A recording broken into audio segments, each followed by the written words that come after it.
What would it be like to wander the sculptor's regard, dwarfed by beings, beasts, and bards? What would it be like to wander the wonders of old, before everything crumbled like bone, and everything under the stars went amiss, and everything over them slowly to myth, and constellations, abandoned and no longer rendered in stone, bequeathed their great sky to the glow of the phone? What would it be like to be lost in the great before, and to wander the theory of forms? That was wonderful, Aaron. It's a lot of questions, I know.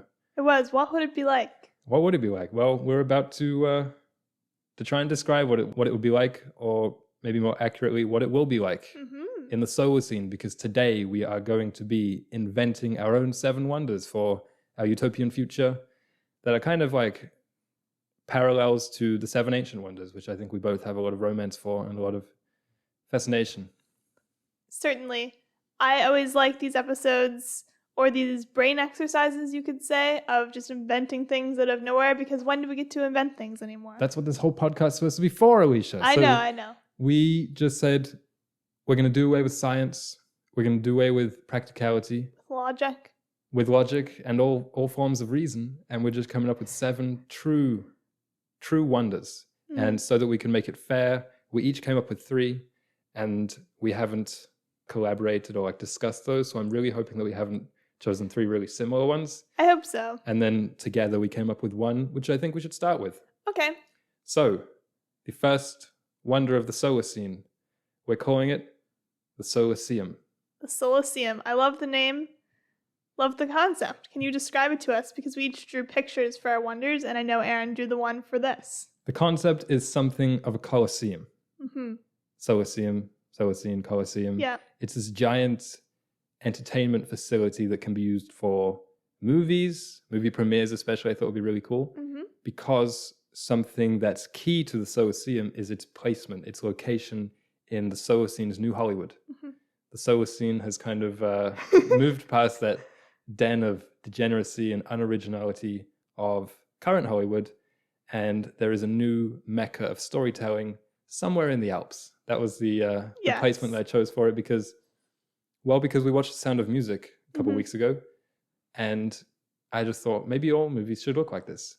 And I know that a big reason Hollywood is where it is because California has such a breadth of landscapes. They can do desert, they can do ocean, they can do hills, they can do mountains. And the Alps is kind of similar. Yeah, you can get the snowy parts. Exactly. The valleys. The fields. The nunneries. The nunneries. There's many nunneries, at least one. So picture this giant Colosseum Nouveau surrounded by mountains, because I thought that'd be really inspiring, because I thought that something that is interesting about the way that we currently watch movies or plays or concerts is that the places that they're actually at are often quite uninspiring. Very dark. Square rooms. Dingy, square, corporate. So this is just pure art. And it has a retractable roof for if you want to watch a movie in the daytime, maybe, or if it's raining. And it's soundproof, so you can't hear the lovely birds and rivers flowing by when you don't want to. But if the roof's open, of course you can. Made of stone. And I thought that the interiors could be really nicely painted. You know, like you see that on Renaissance theaters. It's like the ceiling looks like the heavens. Yeah, I was thinking that as well for the Solaceum. A lot of carvings. Yes. Inside and out. From all different artists all over the world. But I was thinking this very classical theme. My wonders aren't all classical because I know something with the 7 ancient wonders, they're all pretty much in like this one area of the world. So I've tried to be a little bit more geographically and artistically diverse with these choices. But I thought Solaceum, Colosseum, it just makes sense. I think so as well. So yeah, it's very, very stone columns. And it probably seats like 80,000. Oh, wow. Because when you think about it, stadiums today, sports stadiums are very impressive pieces of architecture. But oftentimes, one thing that I don't like about them is that they seem so incongruous with their surroundings. So, for instance, all the football or soccer stadiums in Europe are dotted around these very old, typically stone cities. But they'll be like very modern and metallic. So it doesn't really fit. Which is why I thought that this one could be natural looking, yeah. And I feel like a key part of the Solacene is that it's like durable. It'll be there for generations and generations. Whereas with football stadiums, I feel like, for example, the Camp Nou in Barcelona, it was only built how many years ago, Aaron? I don't know the It's exact already year. falling apart. Putting me on the spot. So Yeah, I it's falling think apart. the Solacene would be much more durable than Camp Nou. Can I share my first wonder? Yeah. So speaking of decorated, you know me. I like tunnels. Okay. So my first wonder is the Great Tunnel, like the Great Wall, Ooh. but underground. And we each tried to invent a kind of history for it. Sure. So for me, this is in Latvia, obviously, one of the coldest countries in the world. And it was built with the intention of creating an underground network that connects the country, encourages active transit or public transit, because there might be some trams down there. Mm-hmm. They're very bright, a lot of skylights at times. Ooh, nice. And every year, there's an artist who's assigned to be in charge of the tunnel system. And they redecorate it, and it also kind of changes a little bit with the seasons. Okay. So that's the Great Tunnel. The Great Tunnel of Latvia, yes. And you'd like to see an image Sure. to try and describe it to the people. Oh, another key part you'll see on the image here is that there are restrooms, because I feel like often when you're trying to traverse in the winter or in the summer, where do you go to get a drink or to use the washroom? I like the way you said that just verbally for the podcast was as if it was an aside. It's like, oh, there's some restrooms too. But the picture that you just handed me just has 2 doors in the middle. They're labeled restrooms. So it's like that is the wonder itself. But it's very clearly underground. There's some snow and some traditional cities and I think a bridge above ground. Some brown layers of soil. Yes. A coffee store and 2 paintings on the wall that look, one is kind of an impressionistic landscape perhaps, and the other is more squiggly and modern art style. I appreciate that you make it seem like it's detailed. It was done with like the chunkiest markers that we have. But yeah, so it's like pretty down there. It's not just a grimy tunnel like we kind of have in some cities. There's always these kind of grimy underground tunnels. Like the metro here is not my favorite place. And I want it to be inspiring. I want people to, oh, I'm visiting Latvia. Gotta go to the tunnels. Of course. And it will start out like very practical, as you can see in the image. But I think over the years it will evolve into something a bit more cultural. And as I said, the annual artist changeover, I think, will make it really interesting. And perhaps there could be like a chronology. So like the first artist, they get to keep a room and then so on. Each artist adds a room because it's a nationwide network of tunnels.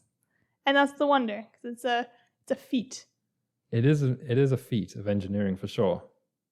One conversation I wanted to have during this episode was about feats of engineering and science versus things which are purely aesthetic, you know, and maybe not even that impressive.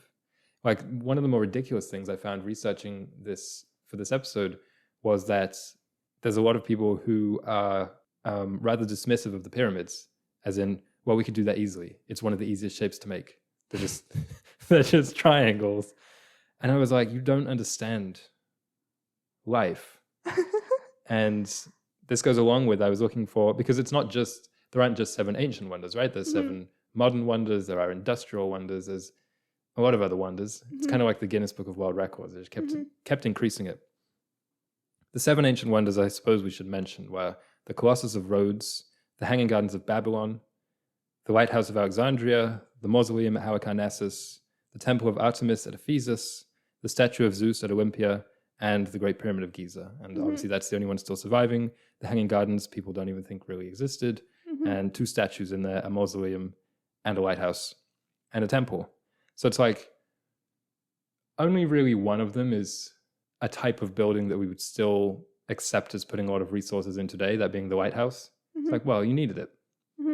But I think when you approach culture and architecture like that, you're missing the point a little bit. Yeah, I mean, if everything was just utilitarian and square, because squares are the easiest to build, and there was no ornamentation, has a bad impact on us. We were talking the other day about taste. It's like, yeah, we could all just eat nutrition paste, but you literally just don't digest it the same as if it tastes nice, because your body needs things to taste good. And it's the same with architecture and interior design and the likes, because it's like if there was no fountains in the whole town, if there were no statues, no street art even, it's going to be a bit bland. Every city's going to look the same. There won't be any culture. True.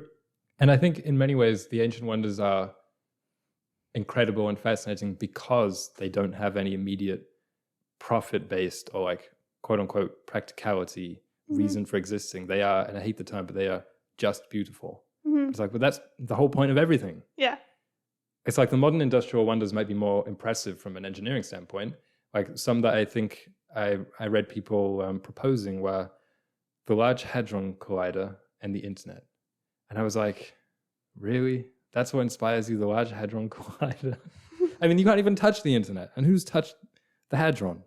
I mean, I don't want to disrespect you because you just chose a tunnel for your first one, but... No, but it's a pretty tunnel and a practical tunnel and a cool thing. That's true.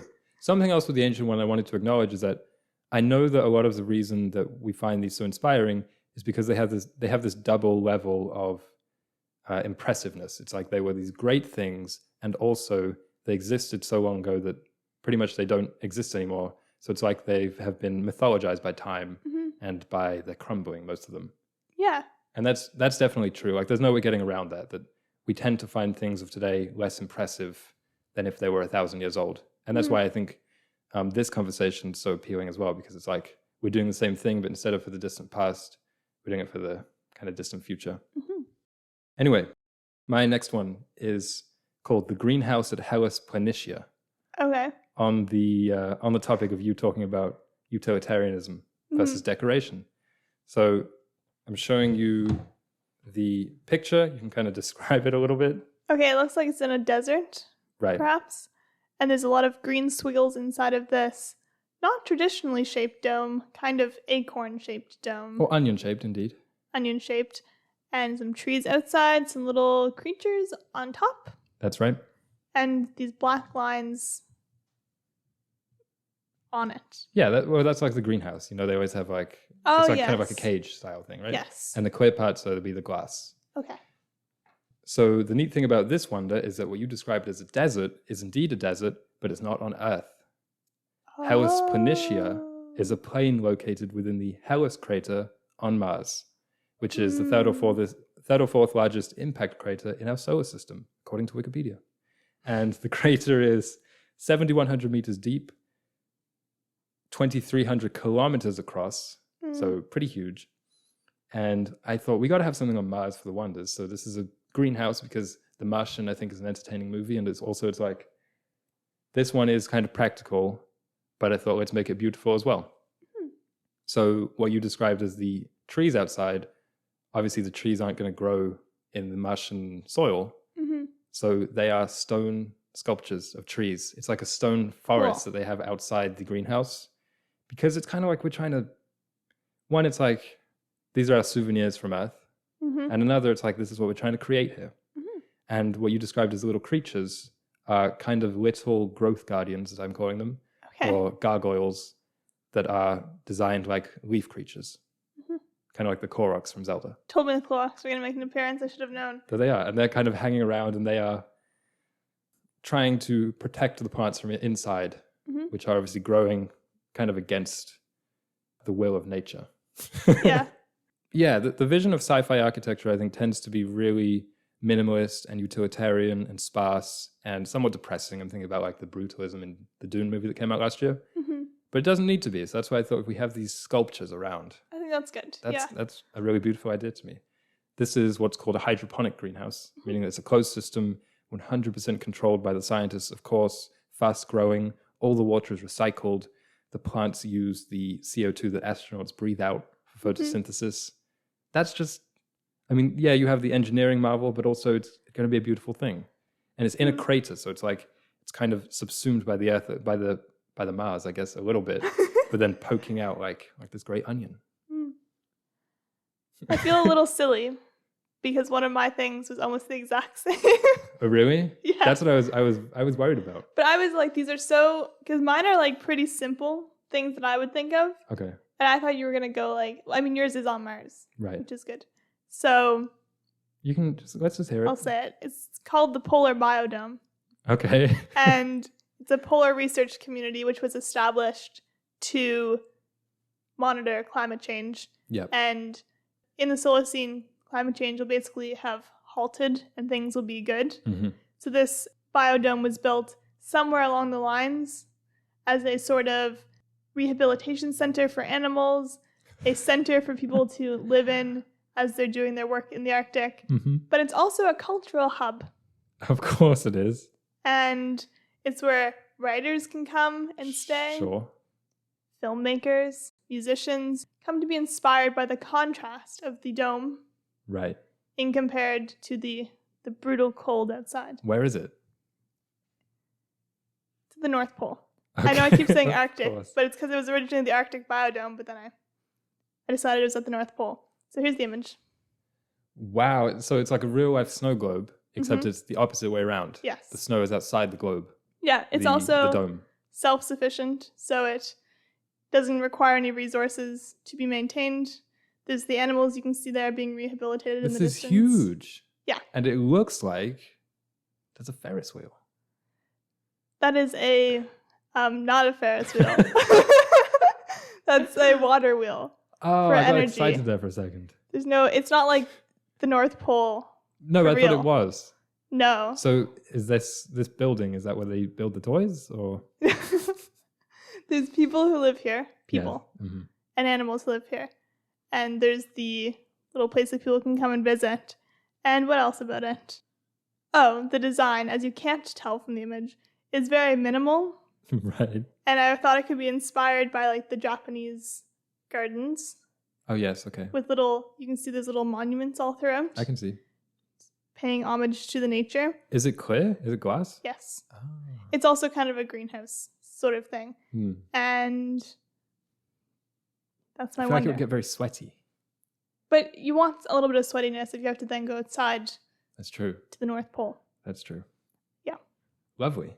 Thank you. That is actually rather similar to my next one also, which is at the other pole. It's in Antarctica. Okay. So I'll just show you the picture for that one. A nice palace Yeah, ice palace. with little igloos Igloos on the side, on the sides. Yeah. and you see this big round dome-like structure on the top. Mm-hmm.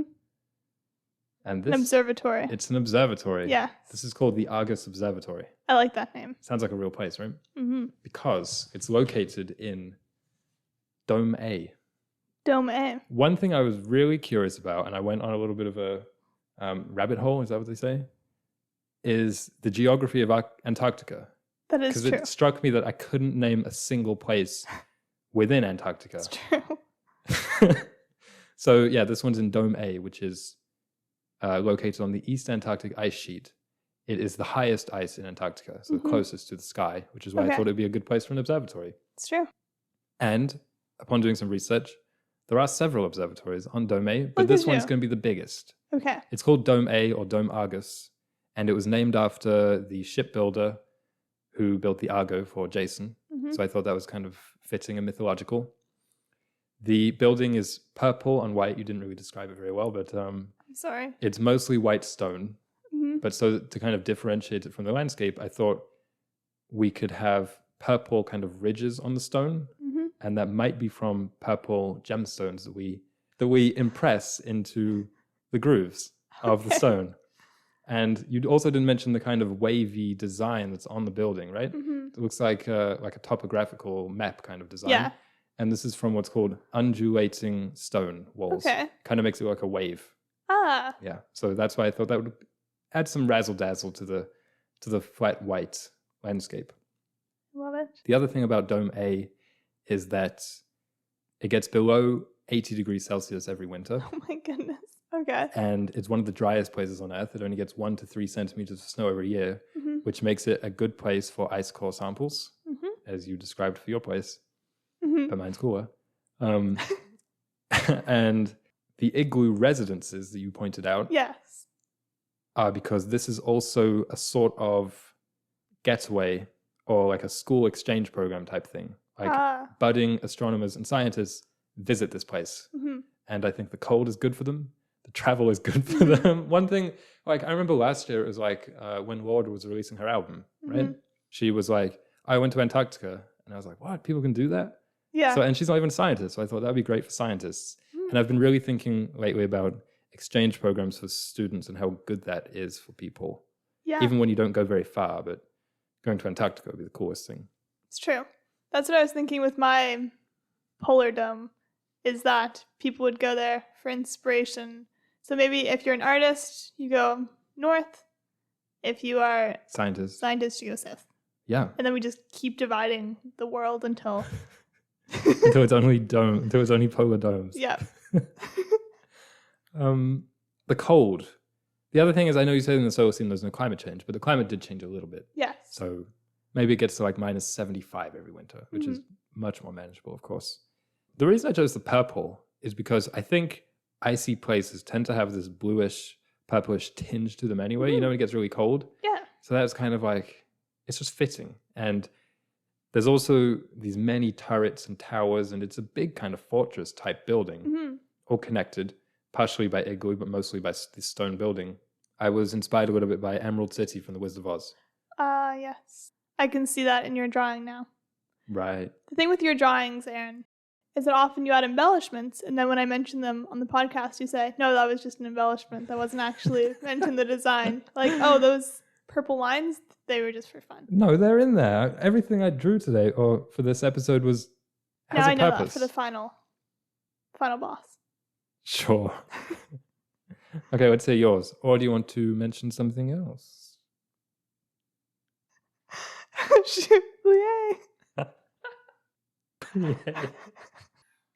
Okay, the organism of the week was going to be the honeybee, because I've been thinking about honey and how honey lasts forever, and it's the only food that like doesn't go bad, and I think that's really cool.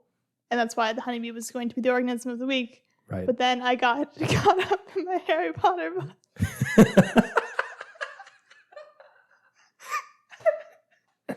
This episode is turning into an intervention. And I didn't write anything about the honeybee. So, okay, Alicia forgot to the organism of the week. That's fine. She can do 2 next week. Okay. That's her penance. Yeah. My final wonder. Here it is. Describe it to the people. Wow. This is underwater, and it's yellow, and it has columns. It's a rather classical design. Jellyfish abound outside of it, as do fish and other various marine-looking amoeba. The squiggly lines on the walls. It's a type of building. I'm going to guess it is either a school or a hotel. How'd you guess that? I don't know. It's a hotel. The doors kind of look like hotel doors. Yeah, that was the design. So it's very ornate and carved and everything on the outside, like the Solacene.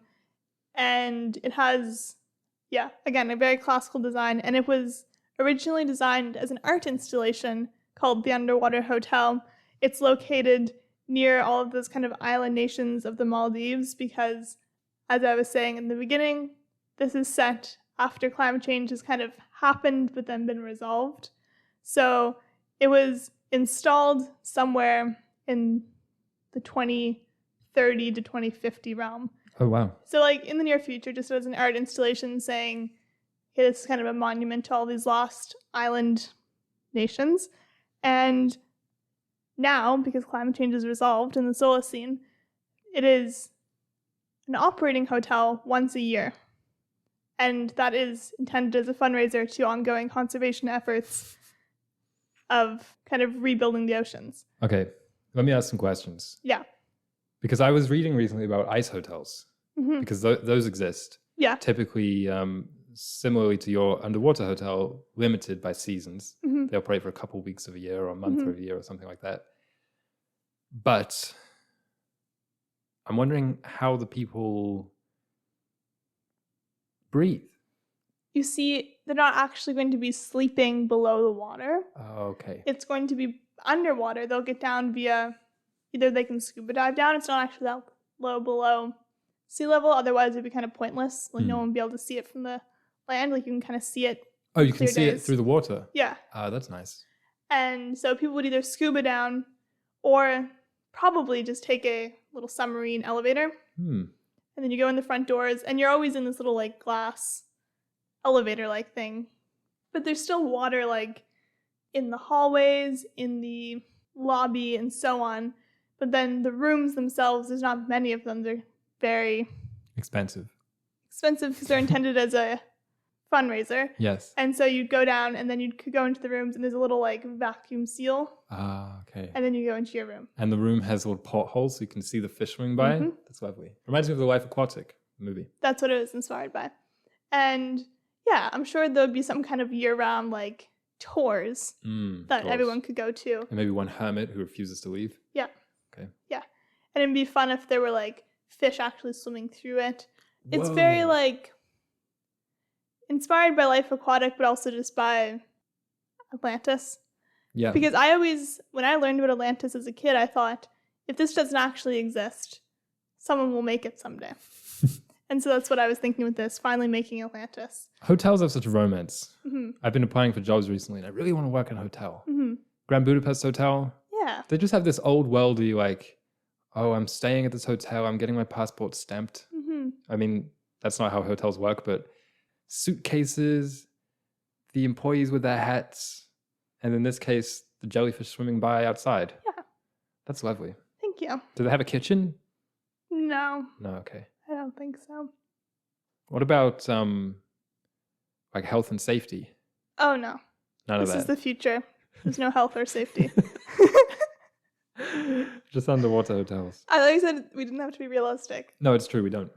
Thank you. I mean, I actually think mine are more realistic than yours in a way, but my final one, I had to have a statue. You had to. And I'm thankful that you didn't, because 2 statues would have been a little bit crowded. Yeah. Even though the original 7 did have 2 statues. Mm-hmm. So this is called This the is ocean. 2 domes. This is this is called the ocean statue of Amaterasu. Excuse the pronunciation. You wrote the word, didn't you? Okay. What?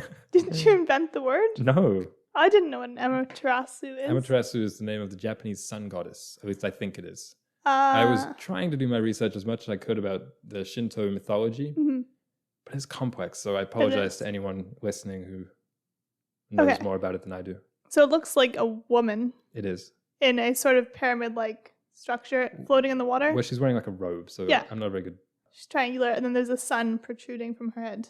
Yes. Kind of behind her like a halo. Exactly like that. Lovely. That's the real sun. Mm-hmm. It's the real sun. Yeah, so she's built so that the sun every morning rises, because this is off the coast of Japan, so it's on the eastern side pretty much of the world. So it's like the sun rises every morning above her head like a halo, and she's kind of bringing it.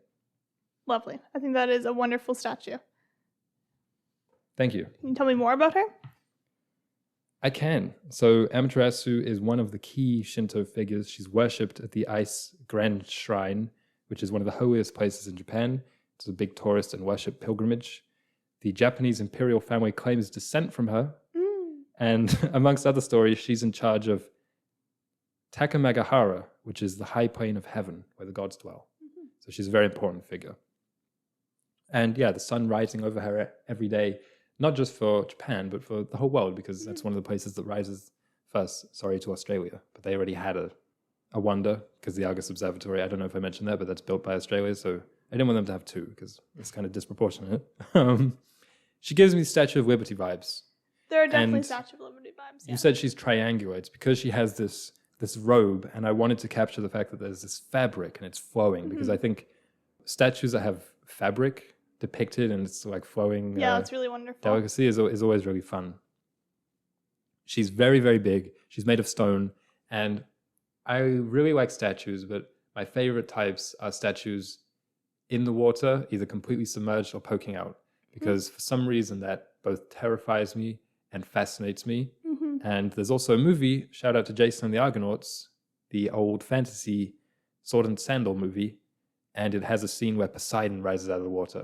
And that image, as you can attest, I talk about it often. There's something about big things rising out of the water. Because it's always the idea, like an iceberg. It's like, what even is below? If this is what we see pointing out, like what's underneath, which is just an interesting mystery. Yeah, I was wondering why we don't really build big statues of things anymore. And there's obviously something to be said for like the secularization of the Western world. But when I was doing research, it's like, there's a lot of countries in Asia that are still building huge statues. Really? Like semi-regularly. Like the biggest one in the world was just built, I think, in India a few years ago. Or it might have been China. But like really, really big statues and really ornately designed and pretty much like I want this one to be. So perhaps one of those existing ones could be one of the 7 wonders, if it endures. Oh, I should have chosen something that already exists. That would have been fun. Next time. Yeah, I just don't know enough about the world yet. What was your favorite of the wonders? I like the spring onion looking greenhouse that I drew on Mars. Something about the white, the black, and the green. Like the green, you can see it coming through the glass, which I think is really fun. And like, I think the idea of a stone orchard outside and these stone growth guardians is just, yeah, that's probably the best thing I came up with. What about you? I like the Ocean Hotel because I love Atlantis and underwater things and fish. So I think that would be my favorite. And your favorite of the original ancient wonders? My favorite of the originals were the Temple of Artemis. Is that what it's called? Yeah. I just like temples in general. I think they're very beautiful. I like the Hanging Gardens because it's like, there's this triple layer of mythology with that one.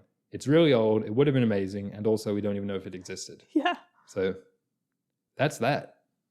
Thank you all for listening. The exciting news is that next week is the new semester on Solacene, and I'm really looking forward to it. I've been doing lots of research and prep, and there'll be a zine accompanying it. And in the meantime, if you'd like to keep up to date with Erin and I's musings, you can follow us on Instagram.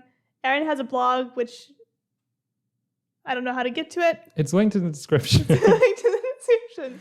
Thank you for that instruction. And yeah, we'll see you all next week. Bye.